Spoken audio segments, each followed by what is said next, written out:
Happy Saturday to you. I hope you're doing well. Thank you for joining us. This is the Real Estate Zone, all the information you need in today's market. I'm your host, Mike Litton. If you have questions about real estate or about our show, feel free to give me a call at 760-522-1227. That's 760-522-1227. Or you can visit my website, which is sold760.com.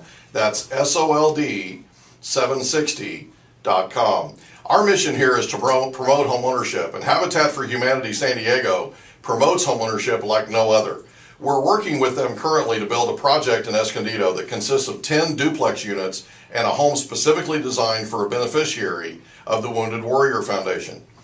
We have opportunities for corporate sponsorship as well as lots of volunteer opportunities. If you or someone you know would like to be involved, call me directly at 760-522-1227, 760-522-1227, or visit my website at sold760.com. That's sold760.com. We are absolutely thrilled to have a very special guest with us today. We have Carl Kelly, mortgage advisor with American Capital Home Loans, who literally I've known for how many years, Carl? It's probably been about 20. Probably 20 years. We started when we were 5, just so we're clear. Welcome, Carl. It's great to have you, man. Thank you, Mike. Hey, one of the things we do with our show is we start out with the first segment. We talk about current market conditions. What all has happened in the last week or so with interest rates? Are they going up? Are they going down? What's going on? What's happening?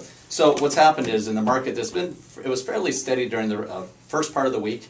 Then on Thursday we had a jobs report that came in, lowest unemployment in the last 5 years, which created a bit of a move up in the interest rates. Right. Whenever there's a problem whenever the economy is doing well, then it's perceived that the rates are going to go up because inflation, things like that. So that's how they curtail that type of business. Was it because money moved into stocks? I mean, because on the same day the stock market was down 200 points. Wow. Yeah, so it's no so telling. They're going sideline. Yeah, what it is that, there's the quantitative easing that the government has talked about. Ben Bernanke talks about the fact that they're going to stop buying all the bonds, and they don't say when, they'll say how, but they're going to start. Just the mere mention of that starts a panic in the market, so they try to adjust to what they think it's going to be later on down the road. We have a very sophisticated audience, and I want to make sure that everybody understands this. Talk a little bit about what Federal Reserve quantitative easing is, and the buying of the bonds and that type of thing. What have they been doing? This is something I know that they're doing to spur the economy. Right. But for sake of those who don't follow this as much as we do, talk a little bit about what that is.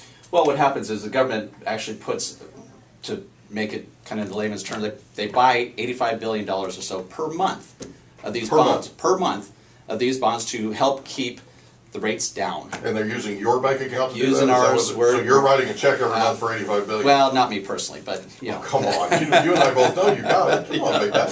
I don't like to spend it like that. I don't like to talk about it. But what happens is they have now said, hey, we're going to stop doing that. We're going to stop doing it because we think the economy is getting better. So is that the tapering part? That is tapering. So by tapering, what they're saying is they're going to actually take the $85 billion average that they're doing using U.S. tax dollars, thank you very much, $85 billion a month, right, which is over $1 trillion a year. Right.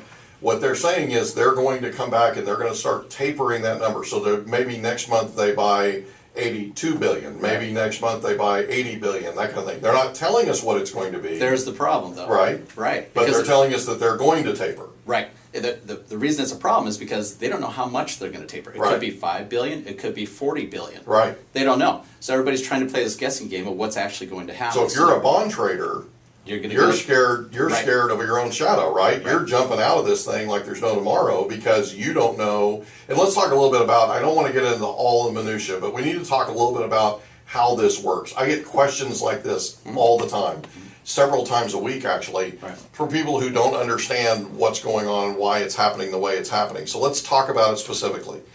The Federal Reserve is using U.S. tax dollars and, for lack of a better term, printing the money, right, which causes an inflationary situation, but that's another conversation. Right.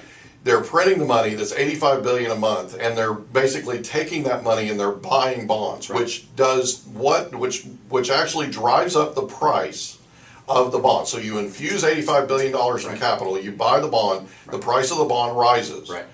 The effect of that is the yield drops. Right. And interest rates follow those yields. Correct. So hopefully that helps in terms of kind of clearing things up. Right. Now, what the Federal Reserve has said, or said a few years ago, right, was, and Ben Bernanke specifically said, that they would do this aggressively. They would be aggressively doing quantitative easing through 2014. Right. Now they've changed their tune because the market's heating. Right. And over the last few months, a number of former Fed governors and current Fed governors and former members of the Federal Open Market Committee, which is the committee inside the Fed that determines monetary policy, Exactly. with the Federal Reserve Chairman being the chair of the committee, they advise him on how to shape monetary policy. They have now come out, a lot of them have come out and done what the street is calling saber rattling, where they basically have come out and they've said, look, the Federal Reserve needed 6 months ago to start tapering. They needed 6 months ago to end quantitative easing. Right. And just like anything else in this world, you have extremes, right? You have people who never believed you should have done quantitative easing in the first place. Then you have people who believe that we should be doing more. Right. There are some that have called for over $100 billion a month in subsidies in quantitative easing. And so, and then you have the people in the middle. So you have this variance, this huge varying sets of opinions, and people are coming out and saying what they think the Fed should do. And the Fed is feeling incredible political pressure to keep interest rates low, but they're also scared. Right. Because they're afraid that the market's overheating. And that's why things sold off when the positive employment report came out. Right. Because there's a concern that there's going to be this overheating of the economy, which is going to cause this ugly thing called inflation. Right. Right? And what the Federal Reserve does to battle inflation is they raise interest rates. Exactly. Right? Yeah. So we have this phenomenon going on, and basically what we absolutely know is getting ready to happen is we absolutely know that interest rates are going up, right? That's correct. We just don't know when, and we don't know how fast, Exactly. right? Or how high. Yeah. So if you're a buyer and you're thinking about buying, you probably should buy now. You should probably lock your interest rate as quickly as you can. Correct. And you should probably get going, because if you're, and currently 30-year fixed rates on a conforming loan are